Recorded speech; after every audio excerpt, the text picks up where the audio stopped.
Let's turn to Hebrews 10.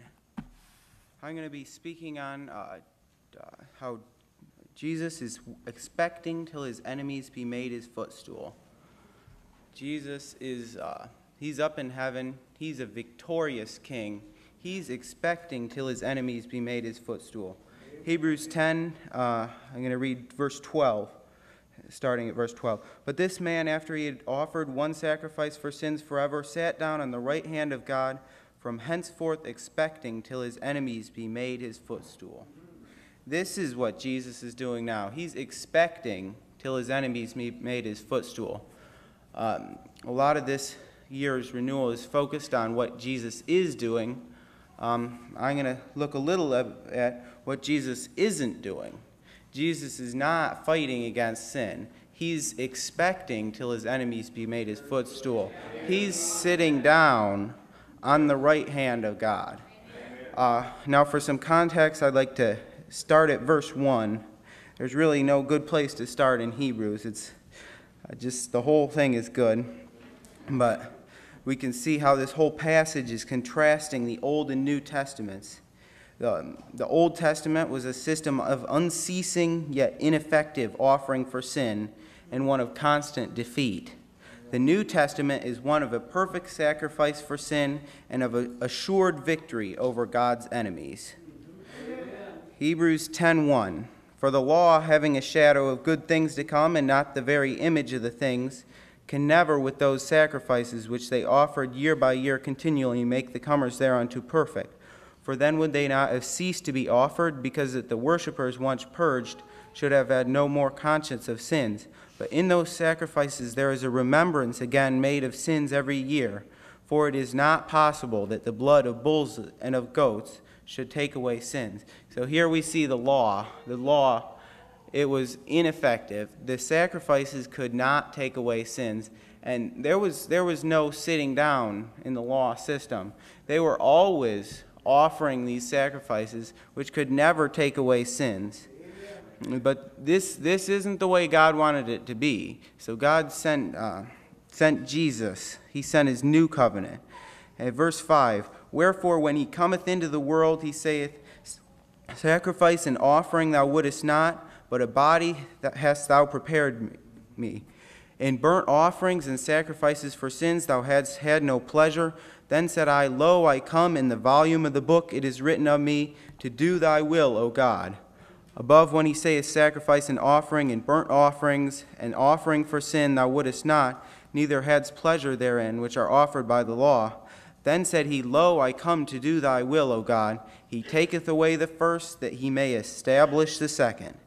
By the which will we are sanctified through the offering of the body of Jesus Christ once for all. And every priest standeth daily ministering and offering oftentimes the same sacrifices, which can never take away sins.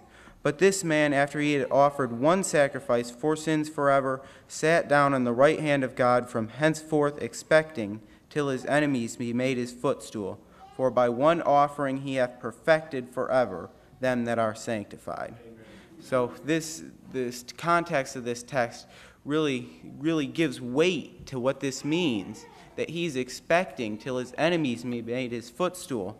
It shows the fact that he is sitting on the right hand of God means that his work in paying for sin is done. That is one work which he has finished. I know he's helping us. He's still got to work in helping us make it. But his work in paying for sin is done. Amen. He finished his work. This is the difference between the Old and the New Testaments. The Old Testament, there was never a finishing time. Jesus was finished, and now he's expecting till his enemies be made his footstool. And Jesus is not making atonement for sin, and he's not personally fighting his enemies. He had victory over sin and over his enemies. He's expecting till they are made his footstool. Now, I like to look at three aspects of this. First of all, why is Jesus expecting till his enemies be made his footstool? And then who is going to make them his footstool? And then when is this going to occur? So why is he expecting? He's expecting because there's a finished work. He finished his work. You see, the law could have no victory against sin. The priests kept offering the same sacrifices which couldn't pay for sin. It was a constant losing battle with sin, but Jesus' one sacrifice was enough to pay for all sins. He gained victory over sin. He's expecting because he gained victory over sin. He overcame.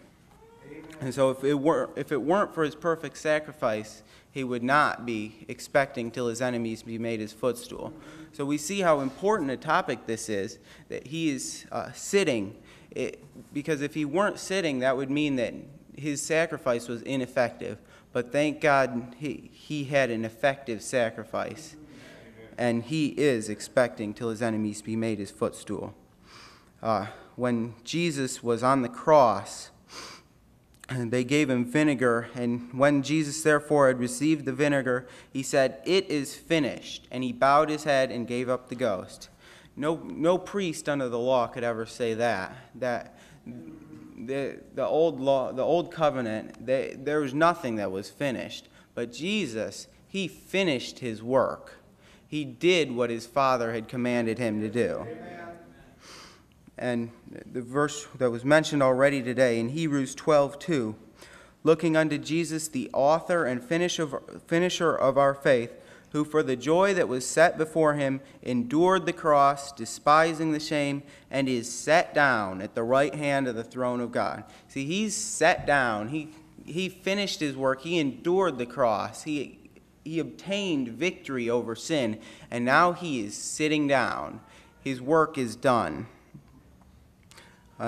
Daniel 9:24, 70 weeks are determined upon thy people and upon thy holy city to finish the transgression and to make an end of sins and to make reconciliation for iniquity and to bring in everlasting righteousness and to seal up the vision and prophecy and to anoint the most holy.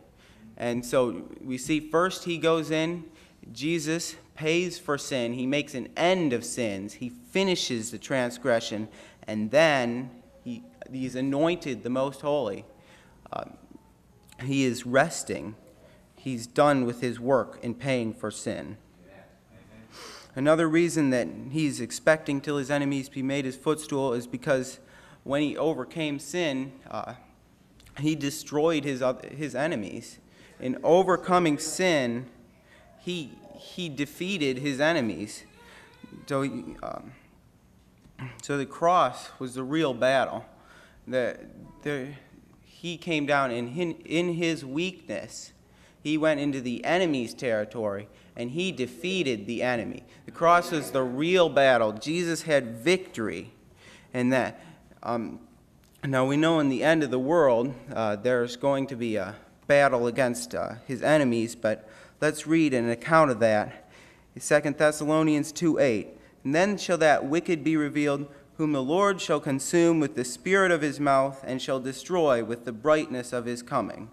Now that doesn't sound like much of a battle to me. Just by arriving on the scene, all his enemies are destroyed. So the fight against sin for Jesus, that was the real battle. Now all his enemies, their fate has been sealed. They're doomed.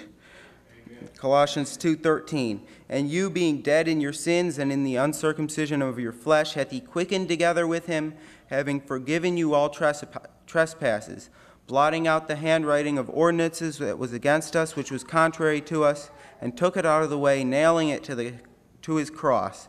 And having spoiled principalities and powers, he made a show of them openly, triumphing over them in it. So in taking away sin, he took away the power of the devil. He spoiled principalities and powers. This was a victory. This was the great victory. He bound the strong man and he spoiled his goods.